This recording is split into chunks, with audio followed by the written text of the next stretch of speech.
সেরা স্বাদে তুলতুলে নরম রসালো পাকন পিঠার সহজ রেসিপি নিয়ে আমি ফ্যামিলিজ কিচেন থেকে আপনাদের মাঝে হাজির হয়ে গেলাম।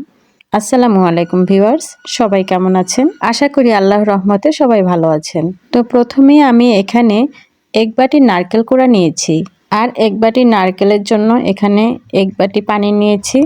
তো প্রিয় দর্শক, এখন আমি দিয়ে দিচ্ছি পরিমাণ মতো লবণ।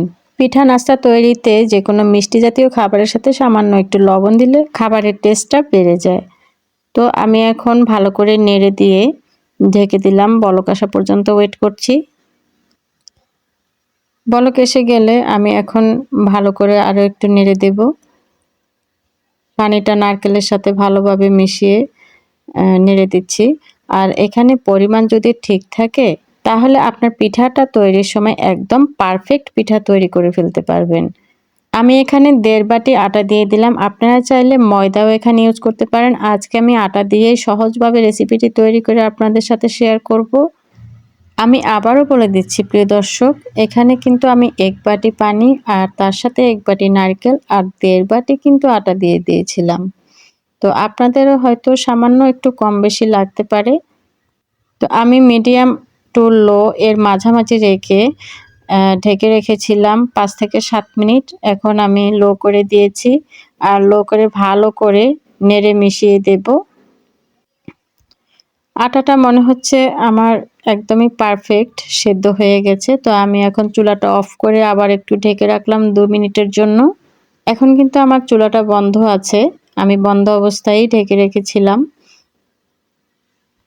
আপনারা এই পিঠাটা চালের গুঁড়া দিয়েও এভাবে তৈরি করে নিতে পারেন। আর এই পাকন পিঠাটা ময়দা অথবা আটা দিয়েও আপনারা তৈরি করে নিতে পারেন। তো দেখুন আমার আটাটা একদমই পারফেক্ট সেদ্ধ হয়ে গেছে, আর এটা দিয়ে খুব ভালোভাবে একটি ডো তৈরি করে নিতে হবে। ডোটা এমনভাবে তৈরি করে নিতে হবে যাতে শক্ত না হয় আবার বেশি নরমও না হয়। তো আমি হাতে সামান্য একটু তেল মেখে নিয়ে ডোটা তৈরি করছি। একটু গরম গরম থাকা অবস্থায় কিন্তু ডোটা তৈরি করে নিতে হবে, না হলে কিন্তু শক্ত হয়ে যাবে।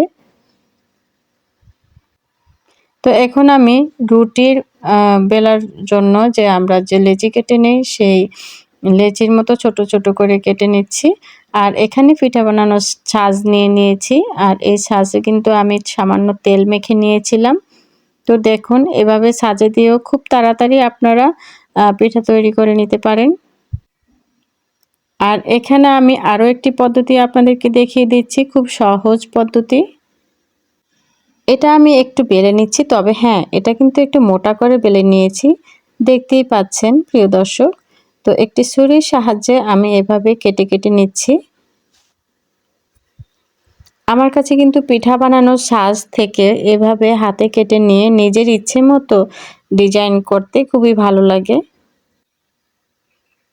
তো আমি এভাবেই নিজের ইচ্ছে মতোই ডিজাইন করে নিচ্ছি। আপনারা চাইলে আপনাদের মন মতো যে কোনোভাবেই ডিজাইন করে নিতে পারেন, তবে হাতে একটু তেল লাগিয়ে নেবেন। আমি এখানে ছোট চামচ দিয়ে ডিজাইন করেছি, আর চামচে কিন্তু একটু তেল লাগিয়ে নিয়েছি, তাহলে কিন্তু পিঠার শেপটা ঠিক থাকবে।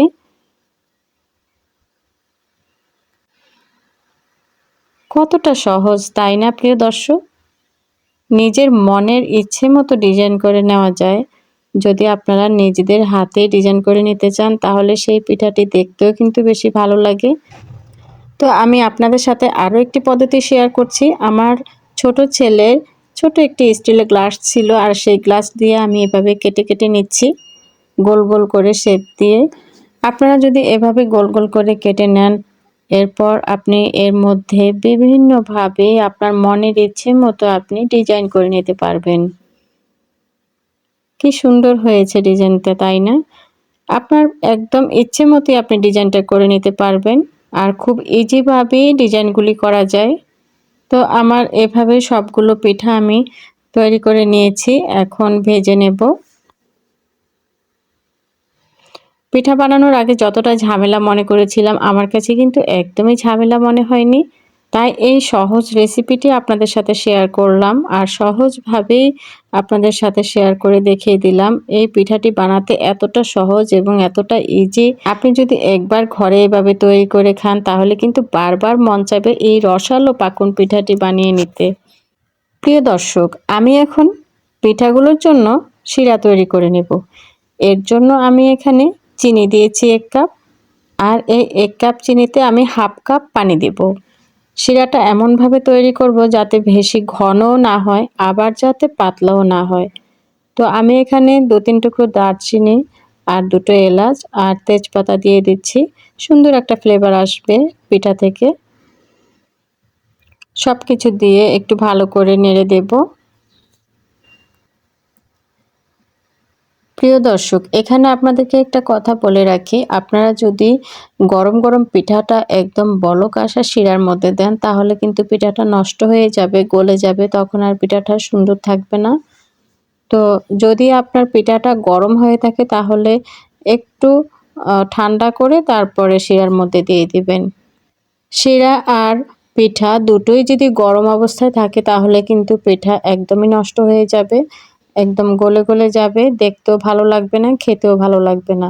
আমার এই সহজ রেসিপিটি যদি আপনাদের এতটুকু উপকারে আসে, প্লিজ একটা লাইক দিয়ে দিবেন। আর ভিডিওটি কেমন হয়েছে কমেন্ট সেকশনে জানাতে ভুলবেন না। আপনি যদি আমার চ্যানেলে নতুন হয়ে থাকেন অবশ্যই কিন্তু চ্যানেলটি সাবস্ক্রাইব করে পাশে থাকবেন। তো আমি এখানে তেল গরম হয়ে গেছে, পর্যাপ্ত পরিমাণে তেল দিয়ে দিলাম, আর এখন গরম হওয়ার পর পিঠাগুলো দিয়ে দিলাম। প্রথমে আমি তেলটা হাই হিটে গরম করে নিয়েছি, এরপর আমি মিডিয়াম টু লো এর মাঝামাঝি রেখে পিঠাগুলো ভেজে নিচ্ছি। তো এক পাশ হয়ে গেলে আর এক পাশ আমি উল্টে দিচ্ছি, পিঠাগুলো ব্রাউন কালার করে ভেজে নেব। আমার বাচ্চারা কিন্তু এই পিঠাটা খুব পছন্দ করে। তো আমি প্রথমে ঝামেলা মনে করতাম এই পিঠাটা তৈরি করতে। তো আমি যখন পিঠাটা তৈরি করেছি আমার কাছে কোনো ঝামেলাই মনে হয়নি, একদম ঝটপট তৈরি করেছি আর আপনাদের সাথে শেয়ার করেছি।